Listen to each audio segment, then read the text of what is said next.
Production of Broad and High is funded in part by the Greater Columbus Arts Council, supporting arts, advancing culture, and connecting the community to artists, events, and classes at columbusmakesart.com. This time on Broad and High, meet a local artist who makes a connection between art and healing.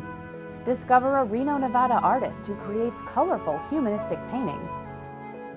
Check out barn paintings that dot the Ohio landscape.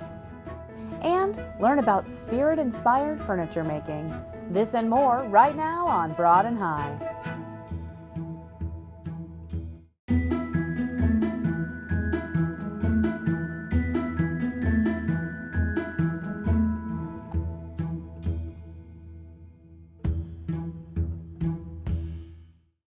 Welcome to Broad and High. I'm your host, Kate Quickle. Columbus native Terri Albanese describes drawing as a child as her way of creating inner joy. After years of running her own business and using art as a stress relief, she now creates beautiful works of glass in an effort to spread light and hope to others. We recently visited Terri's studio and learned more about her process.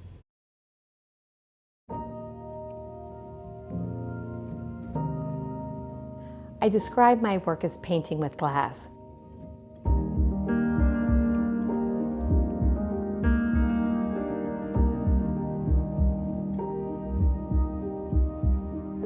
As a child, I loved drawing, loved it. I've always painted more as a stress relief as opposed to having it be my life. Then Frank and I were married. We took a trip over to Italy and I fell in love with mosaics.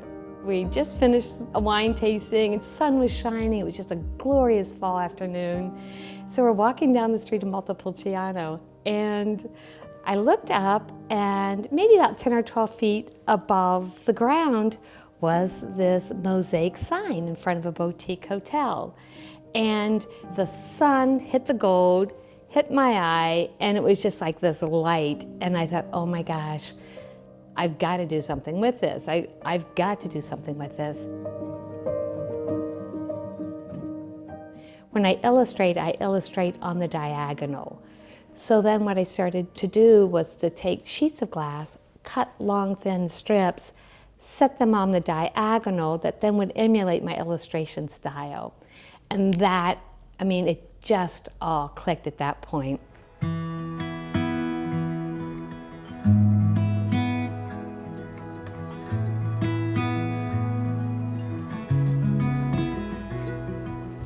The glass I use is handmade glass. It's made in the Laurel Highlands of Pennsylvania at a glass studio called Yakagani. To give you an idea, each piece of glass is an original piece of art in itself. Look at this purple, this deep purple with the white striations. Once I've got the illustration finished, I'll choose the glass I want to use for the glass painting, and then the cutting glass process begins.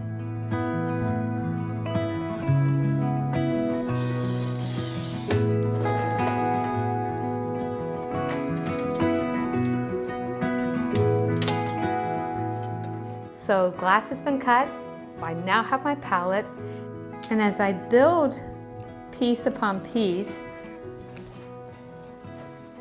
you'll see this petal start coming to life.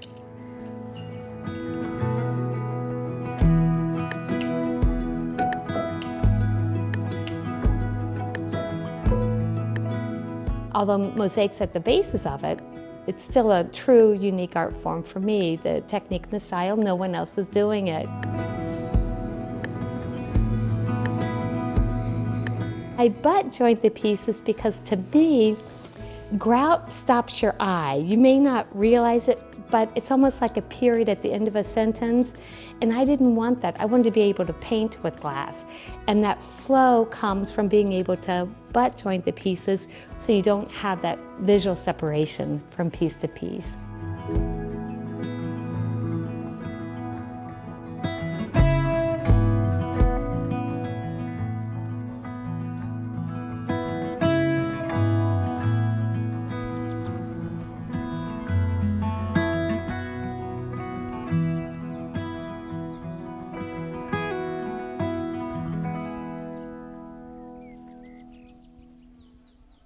I can't forget that moment. I will not forget that moment. So what I do in each of my glass paintings, I incorporate a piece of the gold smalty. And smalty is the glass that's used in the classical setting of mosaics. And as you can see here, this is gold on one side, and then they've got it on top of blue to give it more depth as they create it. So I always incorporate a tiny, tiny piece of this in my glass painting. And it's to remind me of that inspiration, to remind me how quickly our lives can change for the better in a second if we just follow that inspiration. So each glass painting will have one of these pieces of smalty in it, and I place it, for instance, in this flower. I think about, okay, if the sun were to kiss this flower, where would it be? And that's where I place the smalty.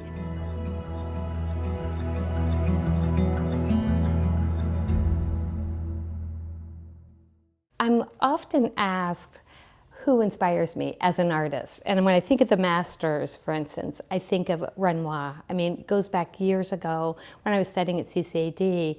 I fell in love with Renoir and his paintings. I mean, I could stand in front of them just totally immersed and mesmerized by the beauty. But then when I learned his philosophy, that's when I really fell in love with his work. He was painting in a very dark time too. And his philosophy was, there's enough darkness in the world. I don't want to bring more. So his word was pretty. He says, I want to paint pretty things. I want to bring pretty into the world. And that's how I feel. I feel that as a person, I was created to create work that brings light, that brings hope, to bring a sense of healing. And I believe in the connection between art and healing. So it's my ambition to bring into the healthcare industry more information about art and healing and the importance of that connection. 2 years ago, when our state, Ohio, started closing down because of the pandemic, I was haunted by the thought of the healthcare workers going into the hospitals willingly to care for people. They're holding the hands of our loved ones. Who's caring for them? You know, who's saying thank you? Who's saying we appreciate you? So I was moved to do something. That's when I came up with the concept for a garden of gratitude. So what I did was I identified 18 different characteristics that I saw in the healthcare workers, everything from courage to resilience, inner beauty, compassion. And I then did research and found flowers that symbolize each of these characteristics. So a Garden of Gratitude is an exhibition of glass paintings that will be touring Ohio hospitals and the University of Kentucky to thank our, what I call, wounded healers.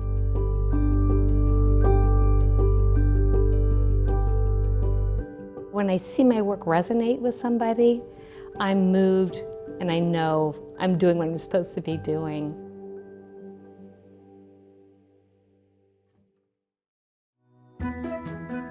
Check out Terri's latest work and learn more about Garden of Gratitude at terrialbanese.com. Traci Turner is an artist who embraces color and finds inspiration in the human figure and human experience. With her multicolored paintings, she expresses emotion and builds connections with her viewer. Here's her story.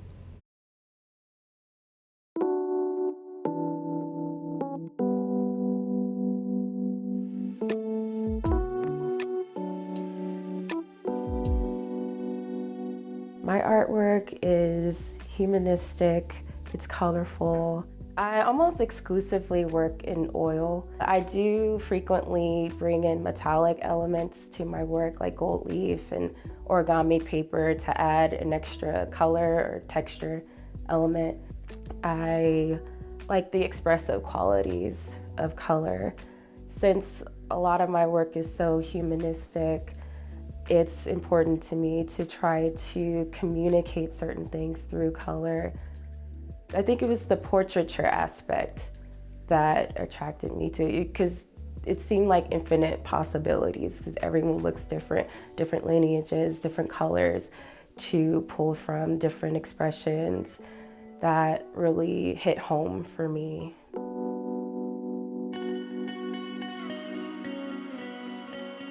The focus on internet memes was kind of an accident, to be honest. I was at a point where I had been struggling with art making for a few years, and I was uninspired, and I wanted to pivot my work towards doing more portraits. I think that's more my wheelhouse. And I saw memes as a way to practice doing portraits and expressions without being bogged down by too much meaning. Plus, I just thought the memes were funny. I just thought it'd be funny to do. And then when I thought about it further, I thought it was a worthy topic because memes have become this way of connecting people, relating to each other. You know, as ridiculous as they are, they have casually become this new form of communication, and that is fascinating to me, especially when we think about how many of the more popular memes feature Black faces. It's important for us to document memes in general, and then also to look into which pictures we decide to use. It makes a point in the conversation of how Black Americans participate in and continue to define things in our culture, and memes are a huge part of that.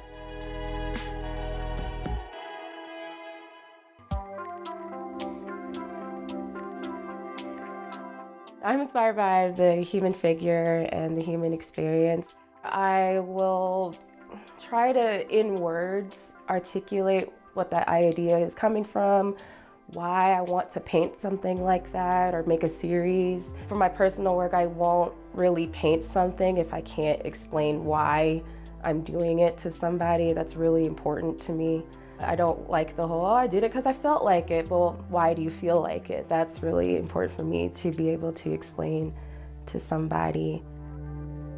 It's never just a painting of a skull or a heart. I know my work is very straightforward and the narrative can be a little bit more hidden, but there is always a certain reason why I'm re-examining a certain subject to the point of exhaustion. There's just something about it that's really interesting, and normally it boils down to connectivity or expressing a deeply personal emotion. I really enjoy connecting with people. I love posting things online and talking with people about my work. It does feel awkward sometimes to share, but I do feel relief when I can finish something and put it out there and share it with people, and they can take it in and speak with me about it. It just feels really life-affirming.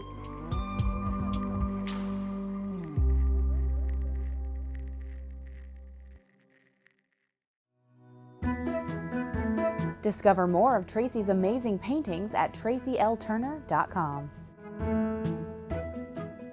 It's that time of year when sometimes it's fun to just get in the car and drive. If that describes you, you might already be familiar with the work of our next artist. Scott Hagen painted barns for the state's bicentennial in 2003. More recently, he's been painting barns featuring historic people and events. Let's take a look at these huge works of art.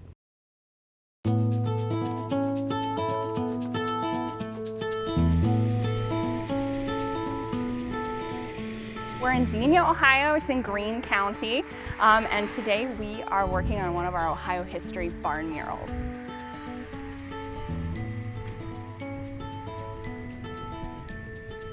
We are working to capture Ohio accomplishments, special events, and important people and places on a series of barns all across Ohio. We partnered with Scott Hagen on this project because of his reputation with the Ohio Bicentennial Barns from 2003. That's a project that many people across Ohio know. Well, I'm Scott Hagen. I'm known as the barn artist. and I paint barns.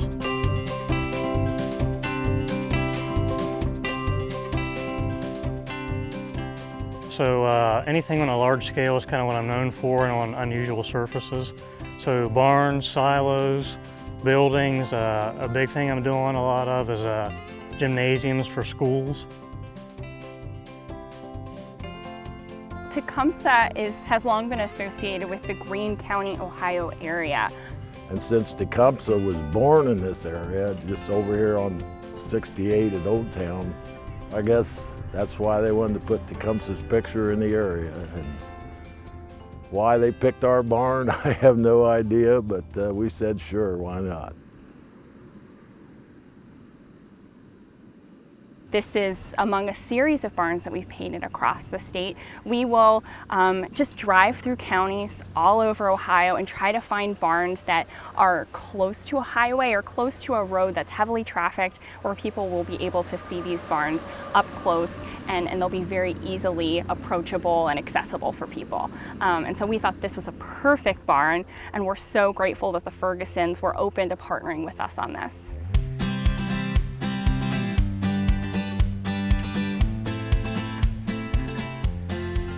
So the way this process works, how it really gets started, is there's a lot of research that goes into it.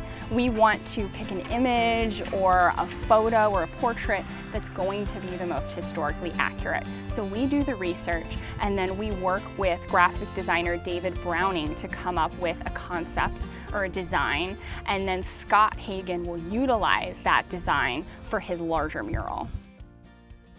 A project like this will probably take 2 to 3 days. All the artwork is done by hand, so that's really important to me.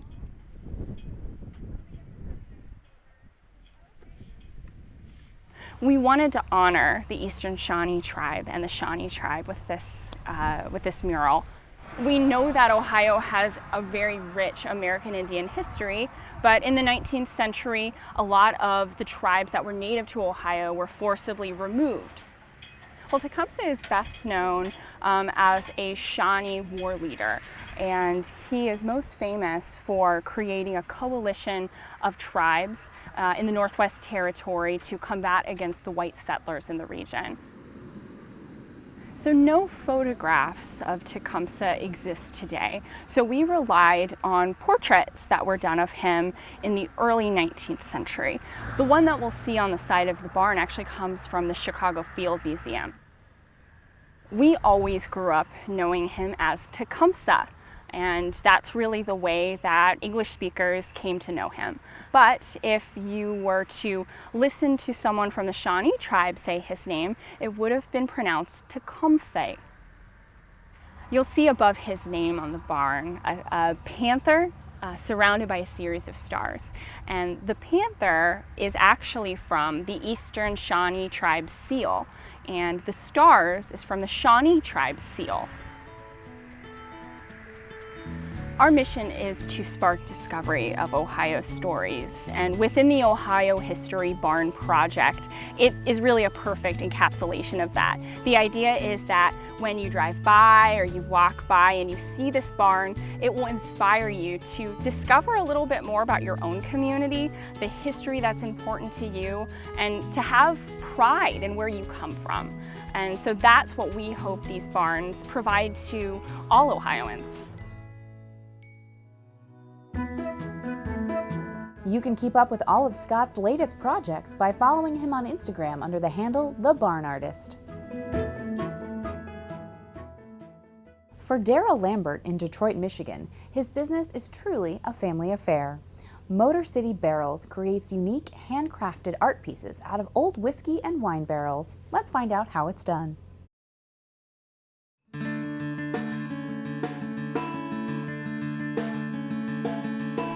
I think the rustic, refurbished stuff is big, you know, people are just drawn to it.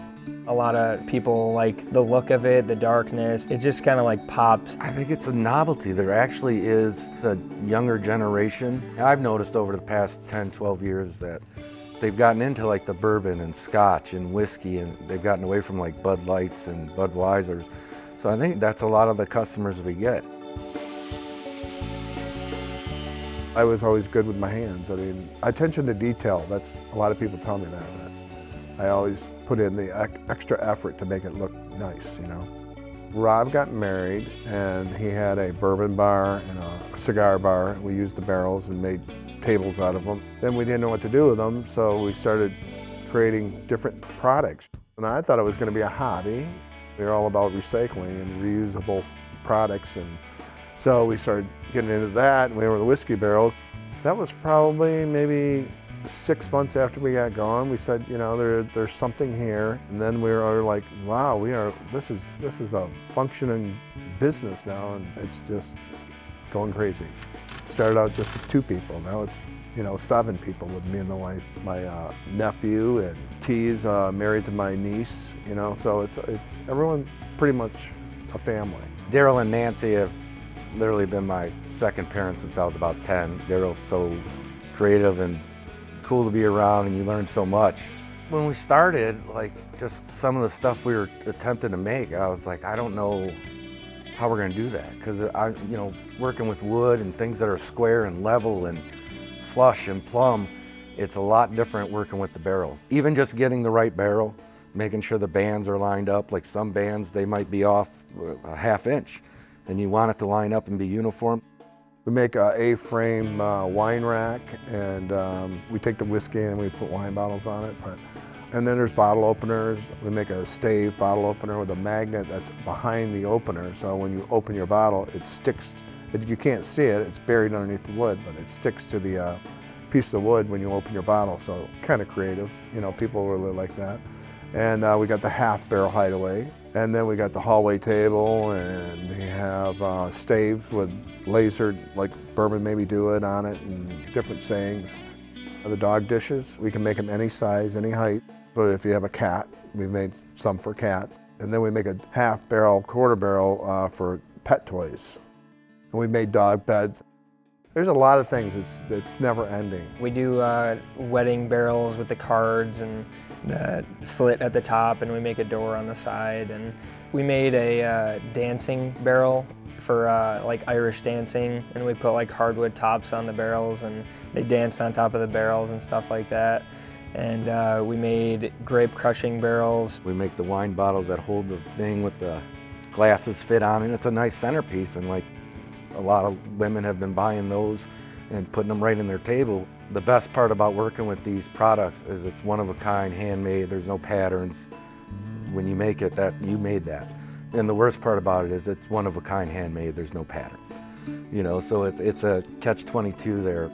There is a good process. First we take a barrel apart, and then that's always a mess. So we clean that up and then take it in here, and we mark what we have to make and how many we have to make of it. And then I usually fill in all the cracks, like drilling the holes and kind of prepping it for the sanding process. Usually I make the smaller type of products, like the bottle openers and the bottle towers. It's a ton of fun.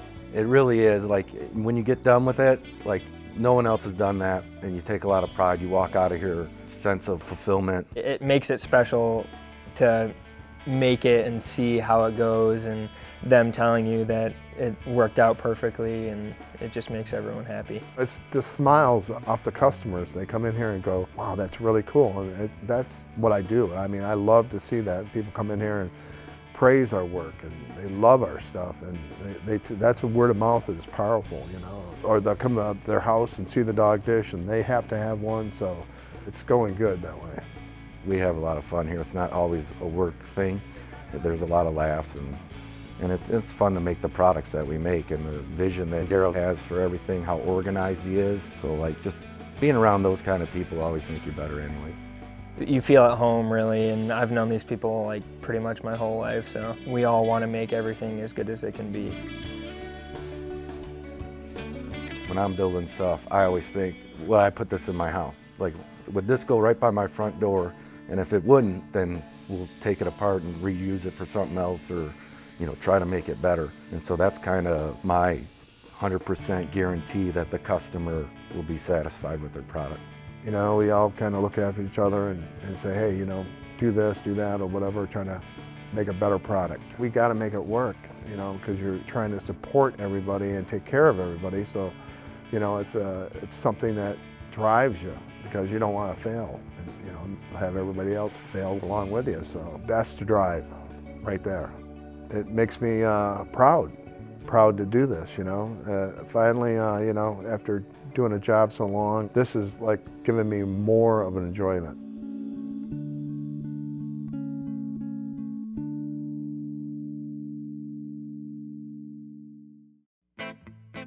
Well, that's our show. Remember, you can find all of our stories online at WOSU.org as well as on our YouTube channel.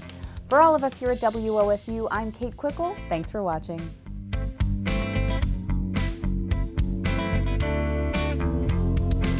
Hey, pretty lady, don't you think maybe tonight could be a night?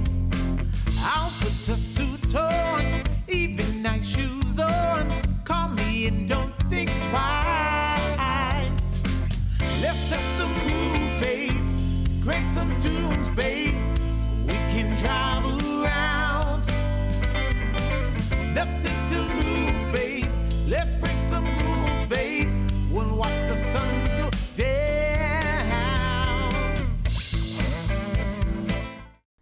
Production of Broad and High is funded in part by the Greater Columbus Arts Council, supporting arts, advancing culture, and connecting the community to artists, events, and classes at columbusmakesart.com.